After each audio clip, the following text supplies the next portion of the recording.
تو انہیں کی ایک روحانی اولاد، جائز روحانی اولاد میں کہوں گا، ناجائز نہیں کہتا، اور روحانی بھی نہیں کہنا چاہیے، ان کی تو اولاد ہی نہیں ہے، یہ بیسیکلی جو ہے وہ شیاطین ہیں انسانوں میں گھسے ہوئے، من الجنۃ والناس، جنوں میں بھی شیاطین ہیں جو لوگوں کو نبی صلی اللہ علیہ وسلم کی مخالفت میں ابھارتے ہیں، انسانوں میں بھی شیاطین موجود ہیں جو آج کی ڈیٹ میں ظاہر نبی علیہ السلام کے مقابلے پر کھڑا ہونا یہ ہے کہ آپ کی تعلیمات کے مقابلے پہ کھڑا ہوا جائے، کتاب و سنت کے مقابلے پہ۔ آج آپ ایز اے پرسنالٹی تو ہمارے سامنے نہیں ہے، ایز این انسٹیٹیوشن ہے۔ تو آج جو شخص نبی صلی اللہ علیہ وآلہ وسلم کی احادیث کے مقابلے پر کھڑا ہوگا تو ظاہر ہے وہی شیطان ہوگا انسانوں میں سے، من الجنۃ والناس، دونوں طرف شیاطین موجود ہیں۔ اسی قسم کے شیاطین ہیں جو پھر احادیث کا مذاق اڑاتے ہیں، اور پھر اور ایسا میں آج انشاءاللہ آپ کو دکھاؤں گا بھی ایک اس قسم کا ایک پاکستان لیول کا ایک عالم دین ہے جو بند مکتب فکر کا مفتی زر ولی، یہ زر ولی صاحب بڑے مشہور ہیں عجیب و غریب اوٹ پٹانگ باتیں کرنے پر، اور یہ وہی مفتی صاحب ہیں جن کی جب میں نے کلاس لی تھی فل بدی تو وہ ویڈیو جو ہے وہ لاکھوں تک نہیں پہنچی، وہ ملینز آف پیپل تک پہنچی، millions of people with in 1 week. جو عبدالستار خان عیدی صاحب کے اوپر انہوں نے کمنٹس پاس کیے تھے اس کے جواب پہ آپ بلکہ لکھیں نا عبدالستار عیدی،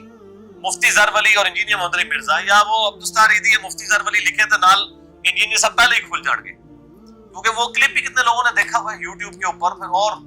کئی اور چینلز کے اوپر بھی وہ اپلوڈ کیا گیا، واٹس ایپ کے ذریعے لاکھوں لوگوں تک وہ الحمدللہ کلپ پہنچا، وہ وائرل ویڈیو تھی۔ یہ وہی مفتی زر ولی صاحب ہیں، آج انشاءاللہ ان کے لیے ایک اور تحفہ ہے انشاءاللہ تعالی۔ انہوں نے باقاعدہ شوال المکرم کے 6 روزوں کے خلاف پوری کتاب لکھی، اندازہ کریں، احادیث کے خلاف کتاب لکھی ہے، نبی علیہ السلام کے خلاف کتاب لکھی ہے دوسرے معنوں میں، اور وہ ہے یہ میرے بھائیوں کتاب، یہ ذرا ان کو دکھائیں جی، یہ کتاب میں نے ڈھونڈی لی ہے، ویسے تو یہ مجہول لوگ ہوتے ہیں، ان کی کتابیں اس طرح نہ تو پبلک خرید کے پڑھتی ہے نہ ان کی کوئی ورتھ ہوتی ہے، بڑی مشکل سے یہ اس کی ایک پوری جو ہے وہ کاپی میں نے حاصل کر لی ہے۔ یہ والا پیج دکھائیے گا جی، یہ والا، یہ کتاب ہے مفتی زر ولی صاحب کی کتاب احسن المقال فی کراہیت صیام 6 شوال۔ وہ کہتے ہیں یہ بڑا ہی بہترین ریسرچ پیپر ہے، احسن المقال، ایسے ہی کہنا ریسرچ پیپر، اے ریسرچ پیپر دی جیڑی ہے نا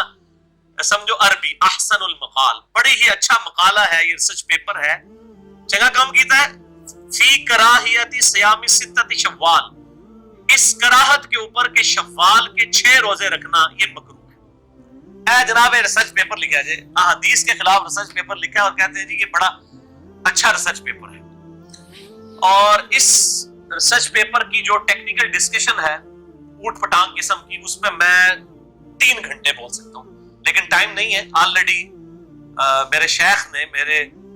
استاد نے، شیخ زبیر لزئی رحمہ اللہ تعالی المتوفی 1435 ہجری، انہوں نے باقاعدہ اس تقلیدی مولوی صاحب کا رد کیا ہے اپنے مقالات کی جلد 2 صفحہ نمبر 322 سے لے کر 328 تک۔ یہ ان صفحات کے اوپر مفتی زر ولی صاحب کا جو اس میں انہوں نے چھڑولے چھوڑی ہوئی ہے نا، ان کا انہوں نے علمی گرفت کی ہے، لیکن کچھ چھڑولے ہیں جو ان کو انہوں نے چھوڑ دی ہے، اصل میں ان چھڑولوں کو پکڑنا چاہیے تھا۔ میں وہ 3 چھڑولے نا پکڑ کے انشاءاللہ تعالیٰ ابھی آپ کو میں ان مفتی صاحب کا علمی لیول آپ کو بتاتا ہوں انشاءاللہ تعالیٰ۔ یہ مفتی زر ولی صاحب نے 66 صفحوں پر کتاب لکھی ہے، 66، ان میں سے بھی 40 پیج نیٹ بنتے ہیں، باقی جو تقریباً 20 سے 25 پیجز ہیں وہ اپنے شاگردوں سے اور علماء دیوبند سے تقاریر انہوں نے لکھوائی ہے کہ بڑا چنگا کام کیتا جناب، تسی صحیح جنانا حلال دی اولاد نکلے اور روحانی طور تے ماں حنیفہ دی، اسی تے مطلب دوسرے معنی یہ ہے کہ تسی تے دفاع نہیں نہ کیتا حلال دے، پھر مفتی زر ولی صاحب نکلے انہوں نے کہا بڑا چنگا کام کیتا جناب، تسی نبی علیہ السلام کی مخالفت کیتی ہے ود ان بریکٹس، تو اے جناب تسی صحیح تقلیدی حلالی ہونے کا ثبوت دیا آپ نے روحانی طور پر، کیونکہ یہ اپنی مانوی اولاد کہتے ہیں نا، تو الحمدللہ ہم نبی صلی اللہ علیہ وسلم کی روحانی اولاد ہیں، نبی کی بیویاں امت کی مائیں ہیں، النبی اولا بالمؤمنین من انفسہم وازواجہ امہاتہم، نبی صلی اللہ علیہ وآلہ وسلم مومنین کی جانوں پر ان کی جانوں سے بڑھ کر حق رکھتے ہیں، اور نبی کی بیویاں امت کی مائیں ہیں۔ ہم انشاءاللہ حلالی اولاد ہونے کا، اپنے محبوب صلی اللہ علیہ وسلم کی روحانی حلالی